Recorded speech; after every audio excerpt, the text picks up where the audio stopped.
It was more about, oh, she gonna legalize marijuana. Now we got something we can do in Atlanta. So it's like the streets don't. I guess when you talking about people who convicted felons, people that don't actually have the opportunities to go to the colleges and do not because that they're not smart enough or not because that they weren't couldn't pass the test. It was just because like my man said, they didn't have the opportunities to get in there. So they don't know nothing about, this if I vote for this person, or if this person, if she tells me this, then I vote for them, then they're gonna come in my community and just revamp my community, put up schools and do all. They wasn't thinking about it. They was thinking like, how can I become a black business owner in something that I know, from that I grew up in that don't really take a book to learn. You just can learn basic mathematics and measurements,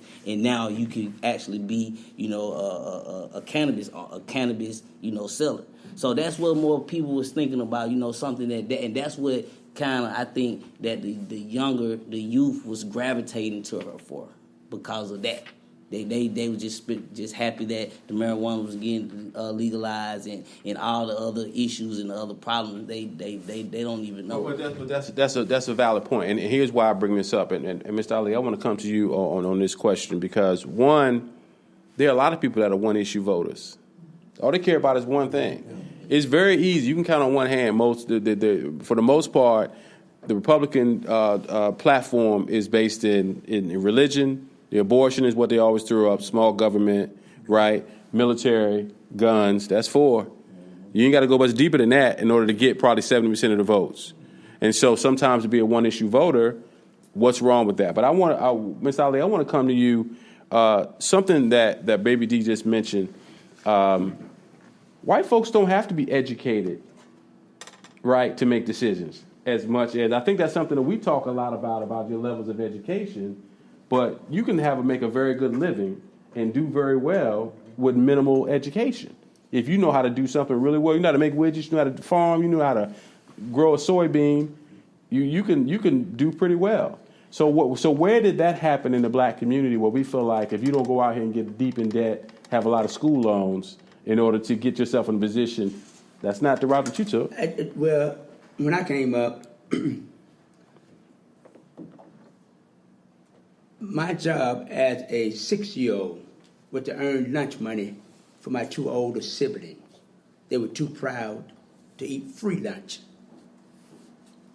So I was the neighborhood chore kid. I would go fetch groceries and things like that for the senior citizen. But when I got into high school, that was a prerequisite that you must have had to graduate, industrial art. You had to have 3 years of industrial art. Again, the word prerequisite. You couldn't graduate without it. So in my high school, everyone that graduated, either they knew auto mechanic, paint shop. Fortunate, I took carpentry and home economics, so I can cook a little bit. Right. I had to have that. Why was that important? My first week of graduating, a storm had came through our community and blew our neighbor's deck down. She came over. She knew I had to have free. One of the things I had in school was industrial art, carpentry. She asked me to build her deck. That was my first job. I didn't have the confidence, but the community had enough buy-in to give me that chance to grow. So I never went to college.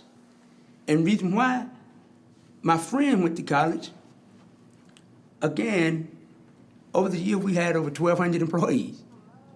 I don't know not one of my friends that could say that. And the reason why I took the practical approach, that was taught in school. You get the low-hanging fruit first. And I was able to, I have a 19-year-old. He was asked a question about going to work for Arthur Blank and things like that. And he does work for those organization, but he has a business. All of my kids have a business. He cut grass. $45 per 30 minutes. That's $90 an hour. Cutting grass. So in our neighborhood, everybody had something, a skill that they could live off of. Now I say this. To my neighborhood, if a church was built, I know who built it. If your car had a flat, I knew who changed the flat. We could go to the corner store and get Mr. John Simmons for Simmons Grocery. We had what they call a specialty shop. We can get our meat cut a quarter inch thick or half inch thick, specialty. So you had all those things were available to us. Sure. When integration in my book came. We walked past 10 Simmons Grocery to get to an A&P because they hired one black. And all of that mean to me is that Simmons Grocery went out of business, who hired me during the summer and 3 other kids. So when you look at 42 million people in Georgia, if we can get 10% of them to start that business, the basic business, that is 4.2 million businesses, 16 million jobs. Now today we have 2.6 million black businesses. We only create 470,000 jobs. That's unsustainable. So I take my hat off to the business guys here because they have employees. They're doing their job. So I do a little seminar called Access to the Process. So this country is great because on paper, everything we can think of is on paper. I mean, everything. If you want to start a dog religion, they even protect you to start a dog religion. I mean, every right you can think of, they have it here. But we don't know how to access, like my brother here was saying. Somehow we got to get that back into the school. We know that. We know industrial work. Did you have it? No. We're taking it out, and we only because Atlanta Public School is run by blacks. City of Atlanta is predominantly black. But all of the problems that we know affect our community, we look for other people to solve. We got Jose Feed the Hungry, but they have to get a contract from Goodwill. I mean, it just makes no sense. Yeah, that's something that, and I want to come back to that point. I want to put a pin in that because I want to come to Brother Waleed about entrepreneurship. So, Brother Waleed, I want to come back to you. I want to come to you and talk about this entrepreneur piece, following up on what Mr. Ali talked about. And so, you're an educated man, but you do business with whoever can qualify you. Not only are hiring people in the communities, but you're also in the franchise business with your business. Talk us about the importance of that and how you're going to do business with the people who you like doing business with, regardless of their backgrounds. Absolutely. There's several interesting points about being an entrepreneur. First, people who buy from you, they don't say, "Are you a felon?" So if you have a background or issues, you can always start your own business. You don't have to go look for employment opportunities. Second, it's a different level of respect when you go to the bank and you're making deposits. You're not always pulling cash out. You understand? You're creating jobs. In that respect, it transcends the U.S. You become respected in the global community.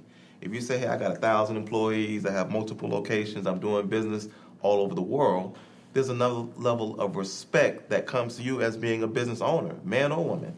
So it's important that when we look at politics, we look at how we can utilize the political process to grow and expand our business. What are the policies that affect our business? What are the taxes associated with our business? How can we keep more of the bottom line? And how can we keep that dollar circulating into our community? Absolutely. That's so important in Spendify. That's kind of what your premise was in building your business, is that you wanted to get people to take away the excuse that you couldn't find black businesses, right? Right. And so that was part of the reason why you did what you did, right? And it's something that always continues to evolve. Once we start looking at the statistics, 8 out of 10 black-owned businesses fail within the first 18 months of launching for 3 reasons. Number 1, lack of exposure. Most business owners don't have the marketing dollars or the marketing talent to get their businesses out there. Number 2, lack of business acumen. Most entrepreneurs are first-generation entrepreneurs. And I'm an amazing cook, but I don't know how to do a P&L sheet. So I'm an artist, but I don't know how to sell. And then the biggest one, the third one that has a lot to do with policy is lack of capital. We have historically haven't had access to capital for black businesses, period. And much hasn't changed. When you talk about things that haven't changed in 50 years, access to capital as black business owners hasn't changed. The difference between now and then, back then, we were forced to circulate the dollar. And the circulation of the dollar, now out of the $1.3 trillion that we have spending power that we talk about, 2% go back to black-owned businesses. 2% of that. So 98% of our money as we spend out is going to other communities and other parties. So it is a piece where, yes, I believe we have to do for ourselves, but I also believe that we are all investing and contributing to a political process that owes us what we deserve. Corey, what do you believe that the Republican Party, and specifically Governor-elect Kemp, is going to do about improving black folks' access to resources to grow their business? Yeah, I don't think it's purely about the governor-elect. I think that what can happen is synergy. There are some very powerful federal legislations that have been signed recently, from the Jobs Act, which was a bipartisan legislation that opened up access to capital, bringing money straight from Wall Street into small businesses. You've got the Opportunity Zones Act, which is going to bring over $200 billion within the first 2 years of this program. Is going to pour into disadvantaged communities. More than likely, where you have a Martin Luther King Street, you have a opportunity zone. And I think that is going to create a tremendous amount of access to capital if we know how to get our businesses dressed up for the party. You have to be dressed for the party. You cannot go to the banquet without the proper, attire. Brother Rose, you shaking your head over there. Let's be serious here. Everything we have to look at through the prism of race. The first black high school, public high school in Georgia, was not open until 1924. Booker T. Washington High School, right on M.L. King and White House Drive. So it's when black folk were free, when slavery was abolished, none of them had anything. No education, no resources, no capital, no access to capital. And not a whole lot has changed. We still don't have access to capital. I'm a CPA. I have black businesses that I talk to every day. I want to challenge you on that, because what Henry is saying is that, and actually what Brother Ali has been talking about, he has his seminar access to the process. But Henry is saying is there's programs in place now that if we go about the right way, the money is on paper, but we're not pursuing it. What's your response to that? It's not on paper, and it's not going to be accessible. Based on what? Based on racism. I mean, listen, there have been opportunity zones. This ain't the first time they had opportunity zones. But then they still get back to politics, and politics is about who controls the resources. Let's be clear. This is a white supremacist country we live in. And not only have white folks bought into it, that black folks don't deserve a chance and don't deserve an opportunity. Black folks have bought into it. Absolutely. And so let me pause here for a second, because I want for the sake of time, and I want to get everybody, because we're starting to heat up a little bit here, and that's good. Here's where I push back on that. Here's what we all agree on. Racism exists. We know racism exists. But we've had enough people who fighting that battle, who's saying, okay, now if there are contracts, Mr. Ali, that say we're supposed to get 23 or 24% of contracts and we're only getting 2%. And that's not because it's not there. It's because we're not going through the proper process in order to ask for the money. Is that? Well, a couple of things. We met. We went. JEEPAC